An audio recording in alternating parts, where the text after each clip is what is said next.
வணக்கம். ஃபோஸ்டஸ் எட்கேஸ் வழங்கும் தமிழ்நாடு 360க்கு உங்களை வரவேற்பது நான் சலோமி.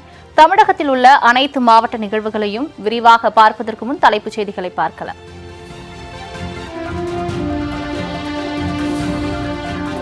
திருப்பூர் மாவட்டம் காங்கேயம் சுற்றுவட்டார பகுதிகளில் கால்நடைகளை தாக்கும் கொடிய நோய்.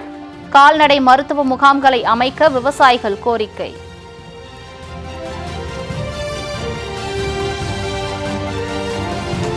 தென்காசி நகரின் பிரதான சாலையில் மூட்டை மூட்டையாக கொட்டப்படும் மருத்துவ கழிவுகள். தொற்றுநோய் பரவும் அபாயம் உள்ளதால் பொதுமக்கள் அச்சம்.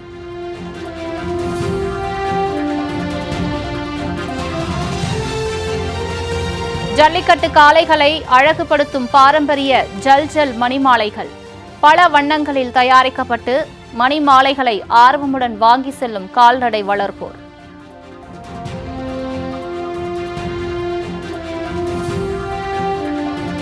நாகையில் அறுவடைக்கு தயாரான நெற்கதிர்கள் மழையால் சாய்ந்து அழுகிய நிலையில் மாவட்ட கண்காணிப்பு அலுவலர் நேரில் ஆய்வு. உரிய இழப்பீடு பெற்றுத்தர விவசாயிகள் கோரிக்கை.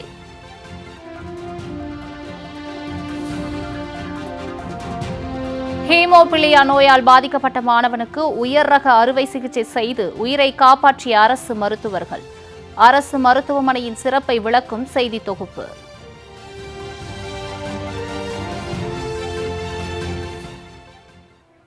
இனி விரிவான செய்திகளை பார்க்கலாம். காங்கேயம் சுற்றுவட்டார பகுதிகளில் ஆடு மாடுகளை தாக்கும் கொடிய நோய் பரவி வருவதால் கால்நடை வளர்ப்போர் கவலையடைந்துள்ளனர். திருப்பூர் மாவட்டம் காங்கேயம் அருகே செம்மங்குழி பாளையம் பகுதியில் 100க்கும் மேற்பட்ட விவசாயிகள் உள்ளனர். இப்பகுதியில் விவசாயம் பொய்த்து போனதால் விவசாயிகள் ஆடு மாடு கோழி போன்ற கால்நடை வளர்ப்பில் ஈடுபட்டு வருவாய் ஈட்டி வருகின்றனர். இந்த நிலையில் கடந்த ஒரு வாரமாக நோய் தாக்குதலால் 10க்கும் மேற்பட்ட ஆடுகள் உயிரிழந்தன. இதனால் விவசாயிகள் வேதனை அடைந்த நிலையில் தற்போது மாடுகளுக்கும் நோய் தாக்குதல் ஏற்பட்டுள்ளது. ஒருவித அரிப்பு நோய், அம்மை நோய் மற்றும் வாயின் கீழ்ப்பகுதியில் காயங்கள் ஏற்படும் நோய்கள் என நோய் தாக்குதல் ஏற்பட்டுள்ளதால் கால்நடை வளர்ப்போர் சோகத்தில் ஆழ்ந்துள்ளனர்.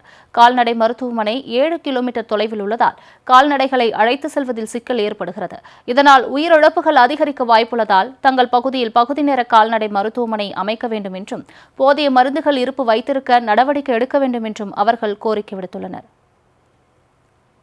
கருவூட்டல் ஊசி போடுறது என்றால் சாவடி பெரிய வேலையை என்கிற ஒரு கிராமம் ஒரு 6-7 கிலோமீட்டருக்கு அப்பால் உள்ளது. அதாவது குறிப்பிட்ட மாட்டுக்கு நசியம் இருக்கிற போது டாக்டர் கூப்பிட்டு டாக்டர் வர்றது இல்லைங்க, ஃபோன் எடுக்கிறது இல்லை. சில டயத்துக்கு அங்கே போனோம்னாலும் அங்கேயும் ஒருத்தர் டாக்டர் இருக்கிறதும் இல்லை. அதனால் எங்களுக்கு முடிஞ்ச வரைக்கும் எங்கள் ஊருக்கு ஒரு கால்நடை உதவி மையம் ஏற்படுத்தி கொடுக்கணும்னு நல்ல பலதரப்பட்ட விவசாயிகள் நம்ம ஆர்வத்தில் இருக்கிறோம். முடிஞ்ச வரைக்கும் அது எங்களுக்கு செஞ்சு கொடுக்கணும். இங்கே கால்நடைகள்லாம் அதிகமாக இறந்துக்கிட்டு இருக்கிறது, அதை யாரும் கவனிக்கிறது இல்லை, பார்க்குறது இல்லை. இங்கே நாய் தொல்லை அதிகமாக இருக்குது.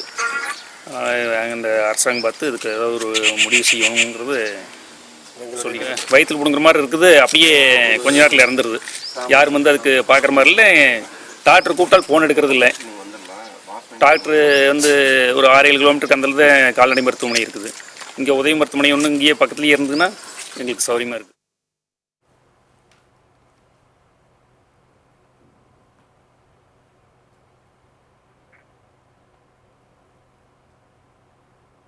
தென்காசி நகரின் பிரதான சாலையில் மூட்டை மூட்டையாக மருத்துவ கழிவுகள் கொட்டப்படுவதால் அப்பகுதி மக்கள் அச்சமடைந்துள்ளனர். தென்காசி நகராட்சிக்குட்பட்ட மங்கம்மாள் சாலையிலிருந்து ஆயக்குடி செல்லும் சாலையின் இருபுறங்களிலும் ஆங்காங்கே மூட்டை மூட்டைகளாக குப்பைகள் கொட்டப்பட்டு வருகின்றன. இந்நிலையில் குப்பையோடு குப்பையாக தென்காசி பகுதிகளில் உள்ள தனியார் மருத்துவமனையின் மருத்துவ கழிவுகளும் கொட்டப்பட்டு வருகிறது. இதனால் சாலையின் இருபுறங்களிலும் மருந்து, மாத்திரைகள், சிரஞ்சி, பயன்படுத்தப்பட்ட கையுறை, பஞ்சுகள் என குவியலாக குவிந்துள்ளன. இப்பகுதியில் பள்ளி மற்றும் கல்லூரி செயல்பட்டு வருவதால் மாணவர்களுக்கு தொற்றுநோய் ஏற்படும் அபாயம் நிலை ஏற்பட்டுள்ளது. மேலும் நாய், மாடு போன்ற கால்நடைகள் குப்பைகளை தின்பதால் அவற்றிற்கும் பாதிப்பு ஏற்படும் சூழல் உள்ளது. எனவே மருத்துவ கழிவுகளை கொட்டும் மருத்துவமனையின் மீது கடும் நடவடிக்கை எடுக்க வேண்டும் என சமூக ஆர்வலர்கள் கோரிக்கை விடுத்துள்ளனர்.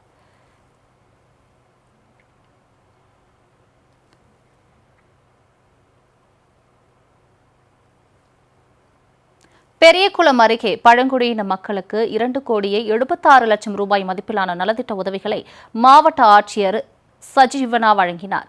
தேனி மாவட்டம் பெரியகுளம் அருகே மஞ்சளார் அணைக்கு மேல் ஆதிவாசி பழங்குடியின மக்கள் வசிக்கும் ராசிமலை அமைந்துள்ளது. இங்கு மாவட்ட ஆட்சியர் சஜீவனா தலைமையில் மக்கள் தொடர்பு முகாம் நடைபெற்றது. முகாமில் அனைத்து துறை அதிகாரிகளும் பங்கேற்று அரசால் வழங்கப்படும் நலத்திட்டங்களை எவ்வாறு பெறுவது, என்னென்ன திட்டங்கள் வழங்கப்பட்டு வருகிறது என்பது குறித்து எடுத்துரைத்தனர். அத்துடன் குழந்தை திருமணத்தை தவிர்த்து பெண் குழந்தைகளை படிக்க வைக்க வேண்டும் என மாவட்ட ஆட்சியர் கேட்டுக் கொண்டார். பின்னர் பழங்குடியின மக்களுக்கு பல்வேறு துறைகளின் சார்பில் 2,76,00,000 ரூபாய் மதிப்பிலான நலத்திட்ட உதவிகளை மாவட்ட ஆட்சியர் வழங்கினார். இதனைத் தொடர்ந்து பழங்குடியின மக்களுக்கு தமிழக அரசால் கட்டிக் கொடுக்கப்பட்ட குடியிருப்புகளை ஆய்வு செய்த அவர் அப்பகுதியில் தெருவிளக்கு இல்லாததைக் கண்டு உடனடியாக தெருவிளக்கு அமைக்க உத்தரவிட்டார்.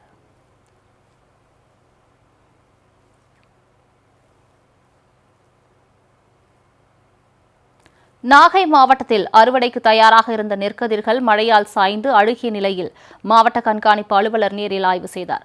நடப்பாண்டில் நாகை மாவட்டத்தில் 64,402 ஹெக்டேர் பரப்பளவில் சம்பா மற்றும் தாளடி பயிர்கள் பயிரிடப்பட்டன.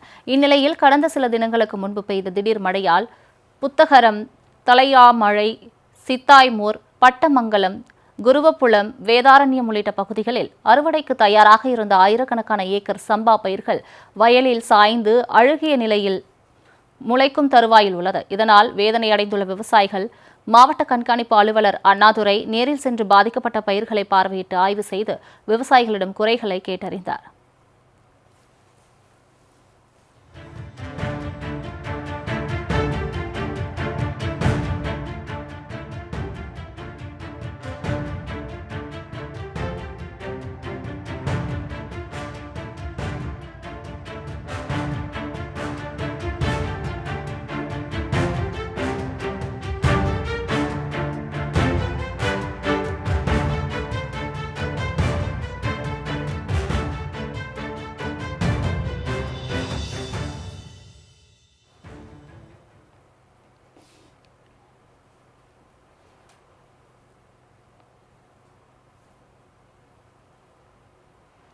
காளைகளை அழகுபடுத்தும் பாரம்பரிய ஜல்ஜல் மணிமாலைகள் விற்பனைக்கு தயாராகி வருகின்றன. பொங்கல் பண்டிகையில் முக்கிய நிகழ்வாக ஜல்லிக்கட்டு போட்டி நிலவி வருகிறது. ஆண்டுதோறும் தை மாதம் பிறந்தாலே தென் மாவட்டங்களில் ஜல்லிக்கட்டு, மஞ்சுவிரட்டு, வடமாடு, மாட்டு வண்டி பந்தயம் உள்ளிட்ட காளைகள் சார்ந்த போட்டிகள் நடத்தப்படுவது வழக்கம். அத்துடன் மாட்டு பொங்கலின் போது தங்கள் மாடுகளையும் காளைகளையும் அலங்கரிக்கும் வகையில் புதிய கயிர்கள், மணிமாலைகள் கட்டி அலங்கரிக்கப்படுவது வழக்கம்.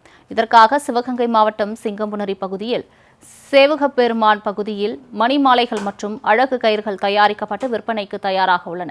இதனை திண்டுக்கல், புதுக்கோட்டை, திருச்சி, தேனி உள்ளிட்ட மாவட்டங்களிலிருந்து கால்நடை வளர்ப்போர் மற்றும் வியாபாரிகள் வந்து அதிக அளவில் வாங்கி செல்கின்றனர்.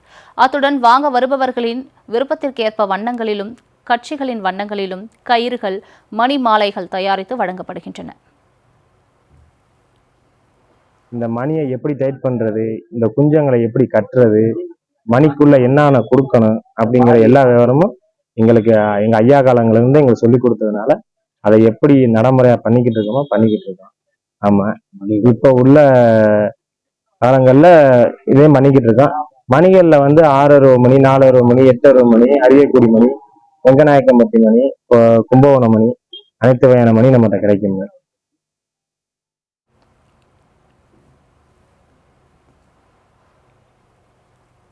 உதகை அரசு தாவரவியல் பூங்காவில் உறைபனியிலிருந்து மலர் நாற்றுகளை பாதுகாக்கும் பணியில் பூங்கா ஊழியர்கள் தீவிரமாக ஈடுபட்டு வருகின்றனர். நீலகிரி மாவட்டம் உதகை அரசு தாவரவியல் பூங்காவில் கோடை சீசனில் நடைபெறும் மலர் கண்காட்சிக்காக மலர் நாற்றுகள் நடவு செய்யப்பட்டுள்ளன. இந்நிலையில் தற்போது உதகையில் கடும் உறைபனி நிலவு வருவதால் மலர் நாற்றுகள் பணியில் கருகும் நிலை ஏற்பட்டுள்ளது. இதனால் மலர் நாற்றுகளை பாதுகாக்கும் பணியில் பூங்கா ஊழியர்கள் ஈடுபட்டுள்ளனர். இதற்காக கோத்தகிரி மிலார் செடிகள் கொண்டு அரண் அமைத்து மறைக்கப்பட்டு வருகின்றன. மேலும் காலை மற்றும் மாலை நேரங்களில் தொழிலாளர்கள் தண்ணீர் தெளித்து மலர் செடிகள் கருகாமல் பாதுகாத்து வருகின்றனர். அத்துடன் பூங்காவில் உள்ள புல் மைதானங்களும் கருகாமல் இருக்கும் ஸ்பிரிங்கலர் மூலம் தண்ணீர் பாய்ச்சப்பட்டு பராமரிக்கப்பட்டு வருகிறது. மேலும் அலங்கார செடிகளுக்கு பிளாஸ்டிக் போர்வைகள் போர்த்தப்பட்டு பாதுகாக்கும் பணியில் ஊழியர்கள் ஈடுபட்டுள்ளனர்.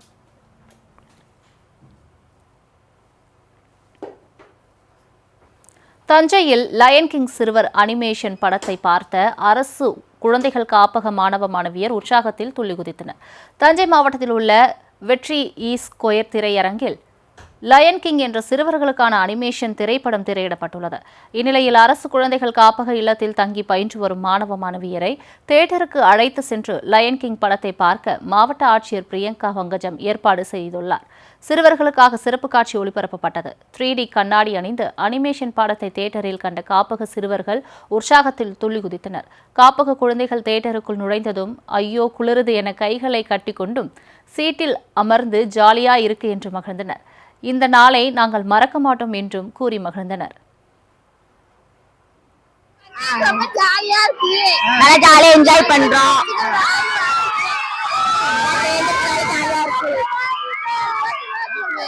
ரொம்ப ஹாப்பியா இருக்கு, ஜாலியா இருக்கு. இந்த நாளை நாங்க மறக்கவே மாட்டோம். எல்லாரோடையும் சந்தோஷமா இருக்கிறோம். ஜாலியா இருந்துச்சு. ஜாலியா இருந்துச்சு. இந்த டைம் மறக்க மாட்டோம். நாங்க எல்லாம் ஸ்கூல்ல சொல்லி என்ஜாயா இருக்கோம். உங்க ஃபேமிலில கூட கொஞ்சம் பேர் இருப்போம். இங்க வர அவ்வளவு பேர் இருக்காங்க. எல்லாம் சந்தோஷமா இருக்கு எங்களுக்கு. ஸ்கூல்ல இருந்து தான் பார்த்தேன். ஜாலியா இருக்கும்.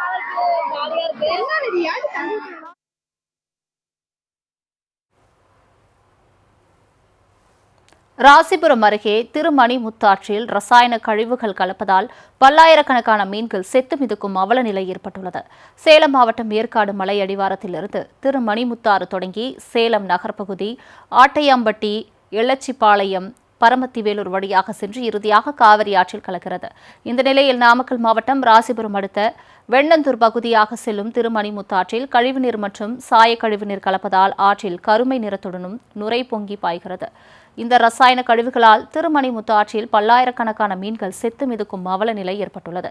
மேலும் மீன்கள் செத்து மிதப்பதால் அப்பகுதி முழுவதும் துர்நாற்றம் வீசுவதுடன் சுகாதார சீர்கேடும் நிலவி வருகிறது. எனவே ஆற்றில் கழிவுநீர் மற்றும் ரசாயன கழிவுகள் கலப்பதை தடுக்க வேண்டும் என சமூக ஆர்வலர்கள் கோரிக்கை விடுத்துள்ளனர். அத்துடன் செத்து மிதக்கும் மீன்களையும் அப்புறப்படுத்த வேண்டும் என்றும் அவர்கள் கோரிக்கை விடுத்துள்ளனர்.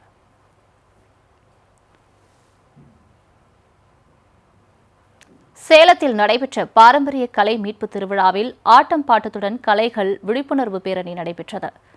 சேலம் பெரியார் பல்கலைக்கழகம், சாதிப்போர் தமிழ் சங்கமும் இணைந்து நாட்டுப்புற கலை மீட்பு திருவிழா இன்றும் நாளையும் நடைபெறுகிறது. இந்த விழாவில் தமிழ்நாடு முழுக்க இருந்து 2000க்கும் மேற்பட்ட கிராமிய கலைஞர்கள் கலந்து கொண்டு தங்களது கலைகளை பறைசாற்ற உள்ளனர். இதன் ஒரு பகுதியாக பாரம்பரிய கலைகளின் கலாச்சாரம் மற்றும் கருத்துக்கள் குறித்த விழிப்புணர்வு பேரணி நடைபெற்றது. இதில் மயிலாட்டம், ஒயிலாட்டம், கும்மியாட்டம், பறையாட்டம் உட்பட 20 கலை நிகழ்ச்சிகளுடன் மனதை கவரும் ஆட்டம் பாட்டம் இடம்பெற்றது. இந்த நிகழ்ச்சிகளை மாணவர்கள் மட்டுமல்லாது பொதுமக்களும் ஆர்வமுடன் கண்டுகளித்தனர்.